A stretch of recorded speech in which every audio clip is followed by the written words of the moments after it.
Hello, আসসালামু আলাইকুম রহমতুল্লাহি ওবরাকাতু। আমি মোহাম্মদ ইউনুস বলতেছি। কে বলতেছেন? ওয়ালাইকুম আসসালাম ওরহমাতুল্লাহি ওবারাকাতু।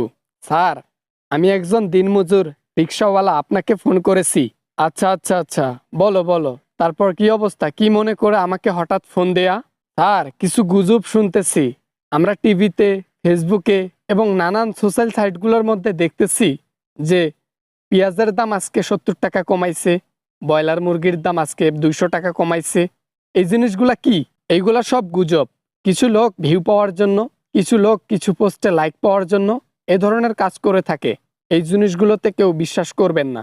স্যার, আপনি হয়তো জানেন না, এই জিনিসগুলো যখনই দেখি না তখন মনটা একটু শান্তি পায় যে আজকে মনে হয় ব্রয়লার খাইতে পারবো, আজকে মনে হয় একটা মাছ কিনতে পারবো।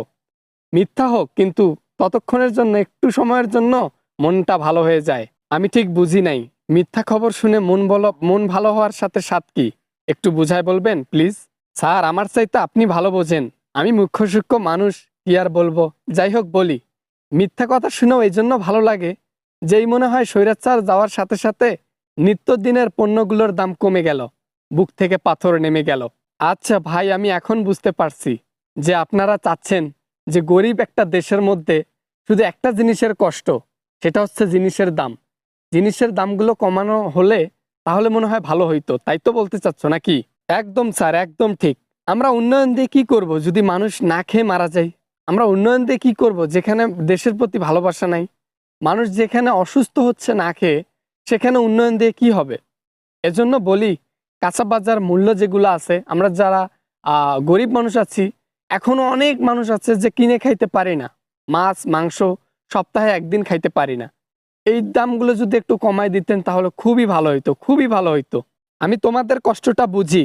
যদি পারতাম সবকিছুর দাম কমায় দিতে, তাহলে আমার মনটাও হালকা হইতো, আমি খুশিতে আত্মহারা হইতাম।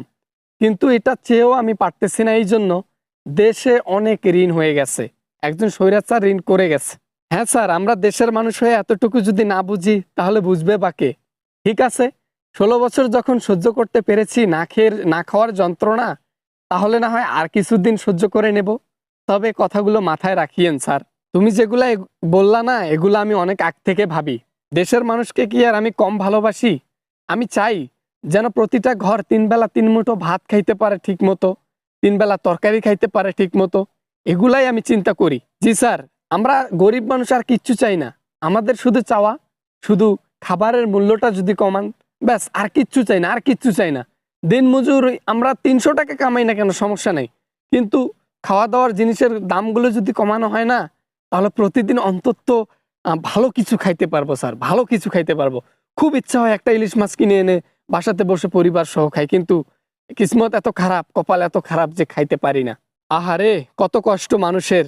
এই কষ্টের কথাগুলো আমাকে আর বলিয়েন না, সহ্য করতে পারি না। যাই হোক, রিক্সাওয়ালা হয়ে একজন আমাকে ফোন করে যে আজকে এত কথা বললো, এই জিনিসগুলো আমার খুব ভালো লাগলো। ইনশাল্লাহ এটা শীঘ্রই সমাধান হবে। ইনশাল্লাহ আমরা আপনার উপর ভরসা রাখলাম যে আপনি আমাদের জন্য কিছু করবেন। উন্নয়নের সাথে সাথে 3 বেলা যেন ভাত খাইতে পারি এমন কিছু করতে হবে দেশের মানুষ। তাহলে আপনার প্রতি শান্তি, আপনার প্রতি খুশি। ঠিক আছে, ঠিক আছে, ইনশাআল্লাহ এই সমস্যাগুলো দূর করার পর এক নতুন বাংলাদেশ দেখবেন আপনারা। এ গরিবের বাংলাদেশ সোনার পরিণত হয়ে যাবে, সোনার দেশে পরিণত হবে। এতদিন বইয়ে পুস্তকে পড়েছেন সোনার দেশ, বাস্তবে হতে চলেছে। আচ্ছা স্যার, ভালো থাকবেন। আমার একটা ভাড়া আসছে, তো ভাড়াটা খেটে একটা পাঙাশ মাছ নিয়ে যাব বাসাতে। আজকে 14 দিন পর একটা মাছ বাসাতে নিয়ে যাব, সবাই মিলে খাবো। ভালো থাকবেন স্যার, আর আমাদের কথাগুলো একটু মনে রাখবেন স্যার। ইনশাআল্লাহ সবকিছু মনে থাকবে আমাদের। ঠিক আছে স্যার, আমি তাহলে রেখে দিলাম। আসসালামু আলাইকুম ওরহমতুল্লাহি ওবারাকাতু। ভালো থাকবেন স্যার। দেশের মানুষের ভালোবাসা নেবেন, দেশের মানুষকে ভালোবাসবেন, দেশের মানুষের জন্য কাজ করবেন, এই কামনা করি। খোদা হাফেজ। আসসালামু আলাইকুম বন্ধুরা, আশা করি ভিডিওটা অনেক ভালো লেগেছে অ্যান্ড অনেক এনজয় করেছেন। যদি ভিডিওটা এতটুকু পরিমাণ ভালো লাগে তাহলে অবশ্যই চ্যানেলটি সাবস্ক্রাইব করবেন, ভিডিওতে একটি লাইক করবেন, আর কিছু বলতে চাইলে কমেন্ট করতে পারেন। তো দেখা হবে এরকম ভিডিও নিয়ে আবারও আপনাদের সঙ্গে। সবাই ভালো থাকবেন, সবাই সুস্থ থাকবেন। খোদা হাফেজ।